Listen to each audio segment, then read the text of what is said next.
¿Qué pasó con Entel antes del inicio de pandemia? Bueno, Entel tiene la gran ventaja de que el rubro en el que nos encontramos es ser una empresa de telecomunicaciones. Entonces, desde ya tenemos una manera de ver las cosas con mucha mirada a los usos de la tecnología y, digamos, de lo que es a distancia, ¿no? Del teletrabajo, de la teleeducación, de la telesalud. Entonces, esto ya a priori es una ventaja para todo el equipo que integra la familia Entel.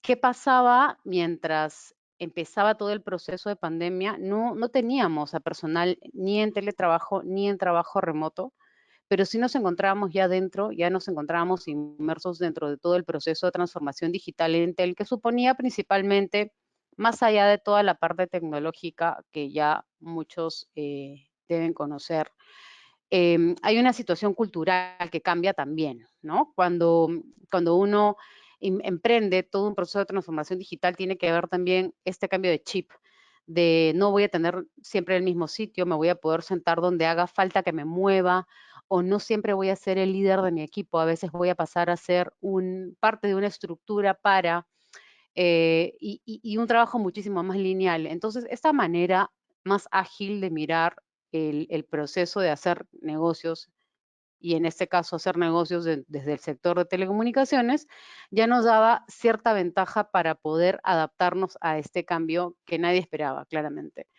Entonces, uno de los principales retos al inicio de la pandemia para el sector de telecomunicaciones fue el cierre de tiendas, el cierre de call center. Entonces, era inesperado porque si bien estábamos ya preparados tecnológicamente para desarrollar y desplegar el teletrabajo para las partes, para, digamos, más que nada y por sobre todo para lo que se llama los equipos de soporte, en el caso del call center, en tiempo récord se pudo hacer también desde los hogares de cada uno de los asesores de call center. Entonces, ¿qué pasó? Se pudo en tiempo récord también, gracias a que ya teníamos mucho avance en la parte tecnológica, se pudo lograr que más de 2.000 colaboradores empiecen a teletrabajar, ¿no? Evidentemente esto supuso una serie de impactos también de cara al usuario, porque así como tuvimos cierre de tiendas y de call center, nos vimos imposibilitados de poder atender a los usuarios como se merecían. Es decir, la ley no nos permitía vender celulares, reparar celulares, mandar chips. Entonces, justo en un momento en el que el país necesitaba estar más conectado. Ahora, esto obviamente, este tipo de restricciones se dieron porque era necesario salvaguardar el distanciamiento social y era necesario evitar el contacto. Entonces, en el Perú, para poder hacer todo un tipo de contratación, digamos, de un servicio de telecomunicaciones, era necesario el tema del registro biométrico. Entonces, ese punto era el que nos impedía poder atender mejor a los usuarios, ¿no? En el proceso aquí no es un ejercicio de ver quién hizo bien las cosas o quién no las hizo bien, sino más bien de entender que todos, absolutamente todos, Estado, empresariado y ciudadanía, todos aprendimos y todos debemos seguir aprendiendo. Entonces, si me da la siguiente lámina, por favor, para ya empezar a hablar de lo que son los beneficios del modelo de negocio. No sé si pueden ver la siguiente lámina.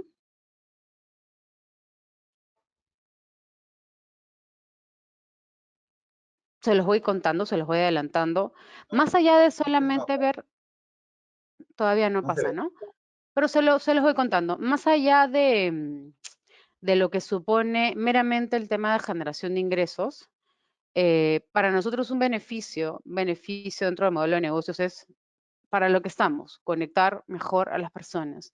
Entonces, tuvimos varios momentos, tuvimos una serie de restricciones y prohibiciones, pero gracias al proceso de transformación digital pudimos hacerle una propuesta al regulador y plantearle una manera de activación distinta y alternativa de verificación de tu titularidad alternativa al registro biométrico que nos permitió comercializar algo a lo que llamamos el chip autoactivable. o autoactivado.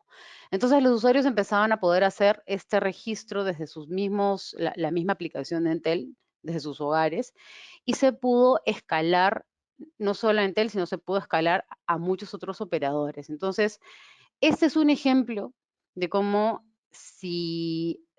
digamos, si todos compartimos en las buenas experiencias, se puede generar un bien común, ¿no? Se puede maximizar el valor. ¿Qué más pudimos hacer? Digamos, en beneficio del modelo de negocio, desarrollar lo que se llamó el plan solidario, que fue el primer plan tarifario a costo cero para poder conectar usuarios que realmente no tenían cómo asumir un recibo mes a mes. Y tampoco era la idea que los usuarios se endeuden y que amasen una deuda que después se convierta en algo impagable y que suceda todo lo que sucede cuando tenemos deudas, ¿no? Que terminemos pues en una base de datos que nos impida en adelante o en el futuro ser sujetos de crédito, entre muchas otras cosas más. Entonces, la idea era, como les dije al inicio, para lo que estábamos acá, conectar a los usuarios y además de plan solidario Entel, que fue el primer plan tarifario a costo cero que lanzamos, se lo damos hasta por 3 meses. También desarrollamos esto es lo que se le llamaba el fraccionamiento de deuda, ¿no? Entonces teníamos usuarios que podían tener el plan solidario y a la vez el fraccionamiento de su deuda anterior, pero no anterior a la pandemia, claramente, sino ya dentro de este proceso que evidentemente impidió a muchas industrias seguir adelante y a muchos negocios o a muchas personas o profesionales independientes poder seguir trabajando. Entonces, está por demás decir que sí existe una serie de también deficiencias en términos de papel, de uso de tinta. El no estar en las oficinas físicas nos enseñó a todos que el papel impreso es algo de lo que podemos prescindir en la mayoría de los casos. Entonces, Rosa, los disculpa la volúmenes son... interrupción. Sí, ¿sí? Tú tienes el control. Me cuentan que tienes el control para poder pasar las diapositivas. Ah, perdón. Sí, Listo. listo. Esto fue bueno, lo que ya les estuve contando y logramos también, gracias al trabajo remoto, desarrollar, nosotros tenemos un programa que se llama Señas que Conectan, que consiste en capacitar a asesores de las tiendas en lengua de señas peruanas, de manera que así podamos atender mejor a los clientes y a los usuarios sordos que se acerquen a nuestras tiendas y de una manera también, más allá de la experiencia del usuario distinta, también nos permitió entender y abordar digamos, a lo que llamamos inclusión social desde otra perspectiva, ¿no? Como empresa, siento que esto nos ha seguido enseñando muchísimo, muchísimo más de algo que nos atañe como sociedad. Ya les comenté el proceso de digitalización del chip, del fraccionamiento de deuda y si queremos seguir hablando de, digamos, todo lo que supone, no sé si en la siguiente lámina, sí, ya cambió. Si no la ven, me avisan, por favor. Em, descubrimos también que el trabajo remoto nos permitió desarrollar de alguna forma habilidades blandas que no sabíamos que teníamos como equipo. Y esto es solo un ejemplo de todo lo que se puede desarrollar. De hecho, no necesariamente esto sucede dentro del ámbito o de un contexto de trabajo remoto, sino en general es algo que nos permite hacer la tecnología y las telecomunicaciones. Y lo que encontramos al interior del equipo que tengo la suerte de liderar, es que teníamos una necesidad increíble de seguir hablando de sostenibilidad, de seguir comunicando sostenibilidad, de seguir impulsando nuestros programas de reciclaje, nuestros programas de uso de energía limpia, y no solo de eso, sino de en general abordar los temas que siempre nos apasionaban, que era el promover los objetivos de desarrollo sostenible.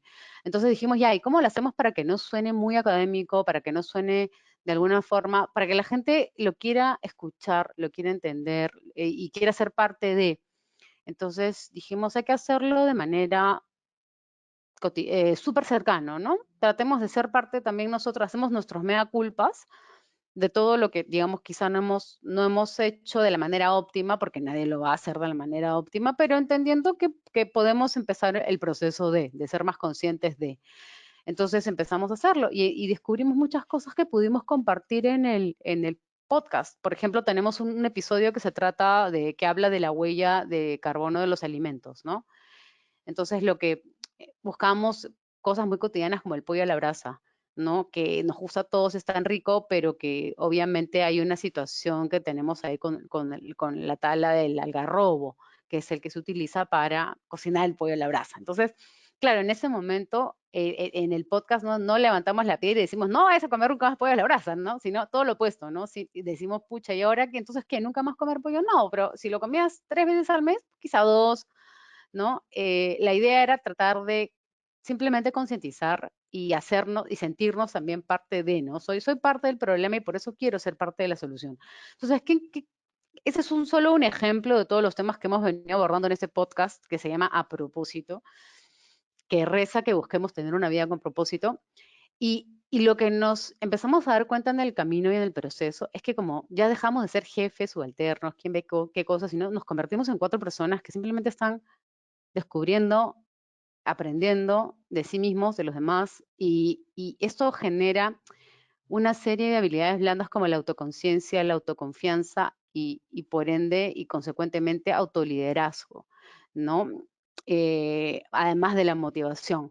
Entonces, quería compartir este último punto con ustedes porque más allá de todos los retos que nos plantea el teletrabajo, que dicho sea de paso es algo que sí es muy conveniente mirar sector por sector. ¿Y por qué se los digo? Porque cada sector tiene ciertas limitaciones y ciertas urgencias, ¿no?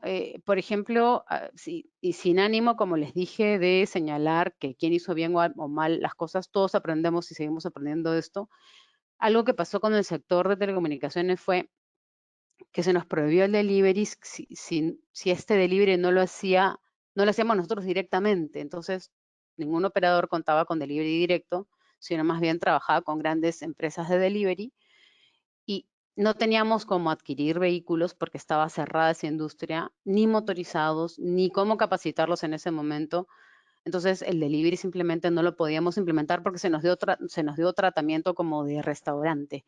Entonces a eso me refiero con ir sector por sector porque no todo el mundo entiende la problemática y las urgencias de cada uno de estos, ¿no? Honestamente, al sector de telecomunicaciones se le dio el título de servicio esencial y como tal, digamos, hoy por hoy ya podemos atender de mejor manera a los usuarios, sin embargo, y acá todos vamos a hacer el mismo mea culpa, todo el sector, hubiéramos querido hacerlo mejor, pero todos estábamos en ese proceso de aprendizaje y teníamos cada semana cambios dados por las autoridades que eran en su momento quizá necesarios de experimentar. Sin decir más, quiero solamente contarles, no sé si acá, no sé si llegan a escucharlo, si yo pongo acá play o tengo que hacer algo más. Espero que sí. No recuerdo haberle, A ver qué tal. lo voy a intentar. A ver, si me dicen si escuchan el audio. Sí, a ver, vamos. Sorry, chicos, había salido un ratito. Sí se escucha, se ve al menos. Sí. ¿Se escucha? Sí, y se ve también se escucha bajito, pero se ve también los títulos. Oigan, creo que necesito una copa de vino. Me da mucha vergüenza hablar. Ay, Dios mío, Pompas está intensísimo hoy día. Está rascando, está haciendo bulla, no comas. Mejor lo pensamos para otro día porque, joven, francamente. Pero debe salir el domingo. Ya tenemos varios seguidores. Falta la edición todavía. Ay, no, gente, es hoy o nunca. Grabar un podcast puede ser un reto, pero compartirlo con un propósito es una oportunidad para aprender algo nuevo. Escúchanos todos los domingos y sigue viviendo una vida con propósito. A propósito, somos el equipo de sostenibilidad de Entel. Hablamos sobre los ODS y sostenibilidad. Y de paso, nos divertimos. Bueno, y ese es bueno, es como una especie de clip que hicimos del propio podcast para darlo a conocer interna y externamente.